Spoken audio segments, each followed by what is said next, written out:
Okay, I want to know how much the law is translated into practice. Okay, it's one thing that a Muslim woman is allowed to get a divorce, but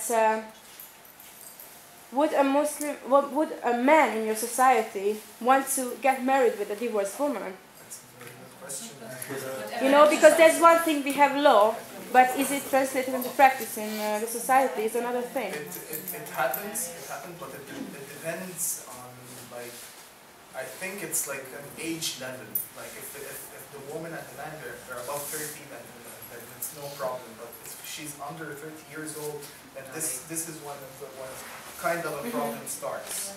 But it's not. I mean, it depends. Like because when youth people they think of no, I will not get married to a woman who got divorced. It's okay, it's being normally skeptical, because when you find someone divorced, you're like, okay, so why did she get divorced? Maybe there was something wrong with her. Yeah. But it's like being normally skeptical, there's nothing wrong with it, so it really happens. It's okay. And about another thing, I wanted to ask something related to Hani's story. For example, when the woman, after divorce, the woman is supposed to get the apartment and money and all that, right? Okay, that's what the law says, that it should be this way.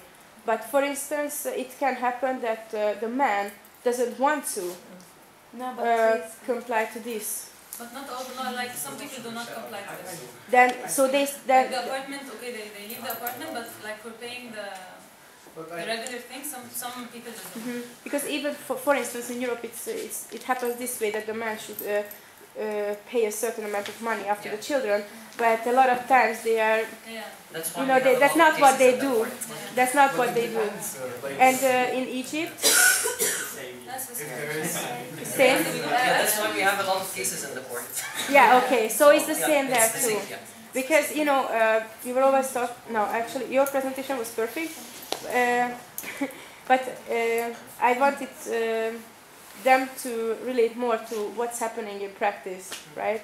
That's why I have this question. I want to tell you something. Yes. It depends, like in any place in the world. If I'm a good man, I will give my wife all my rights and I will not care about money. And if I'm a bad one, I'll not do that. So we have variety of people, like you're a human being.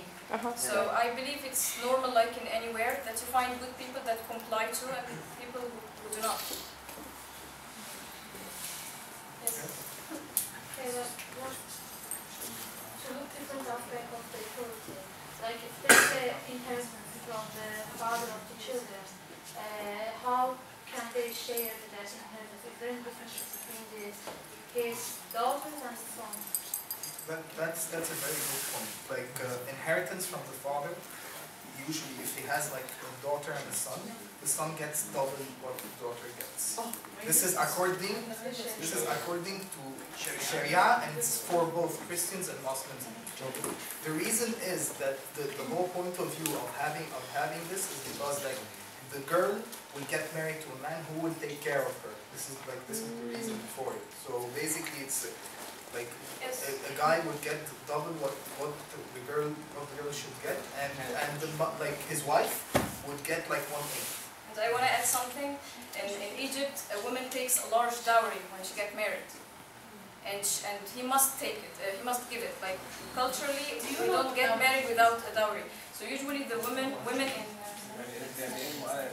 Does everybody know what dowry means?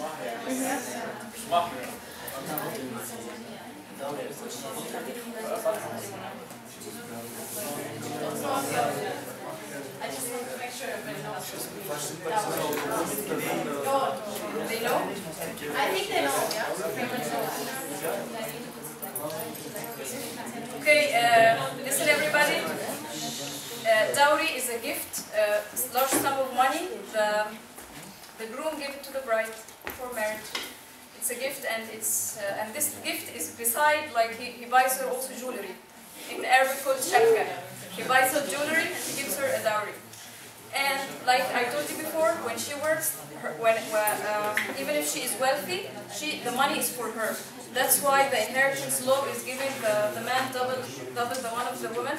According to logic, he has more responsibilities, and he don't only, like if he has a sister in the family, he also provides for her, by the way.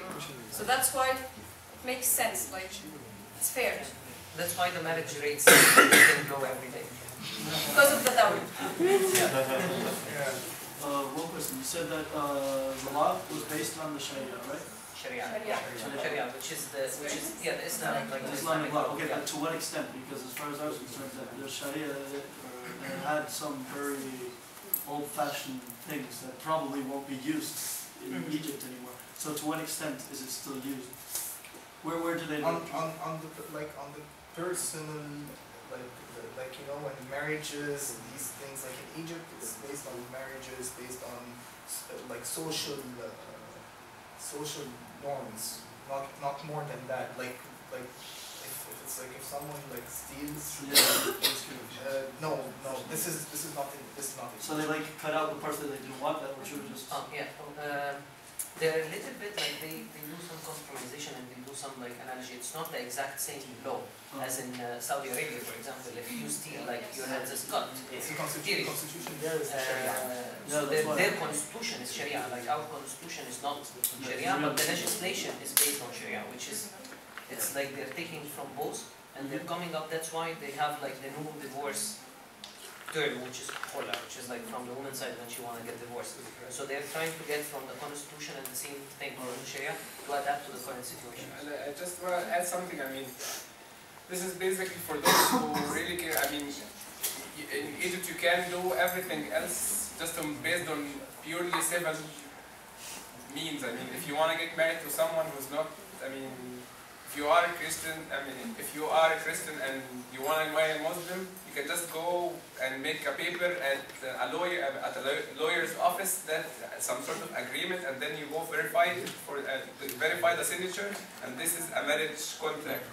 I mean, if you don't care, but I mean, it's totally socially not acceptable. I mean, if you're going to live an independent life and you don't have a family that you care for, don't have anything that you care for, and you just want to do things on purely civil means, it's going to be a totally different thing, and you have much more freedom and space in this case. If you want to make it like for marriage, if you want to write a contract that I am going to get married with blah blah blah, and if divorce happens, I'm going to pay you this amount. It totally doesn't have anything to do with Sharia. It's just some sort of agreement, contract. You can just do it, and it is possible, and you can do it. But I mean, almost no one does this because everybody is binded by his family and his society and the people he lives with. So, yeah.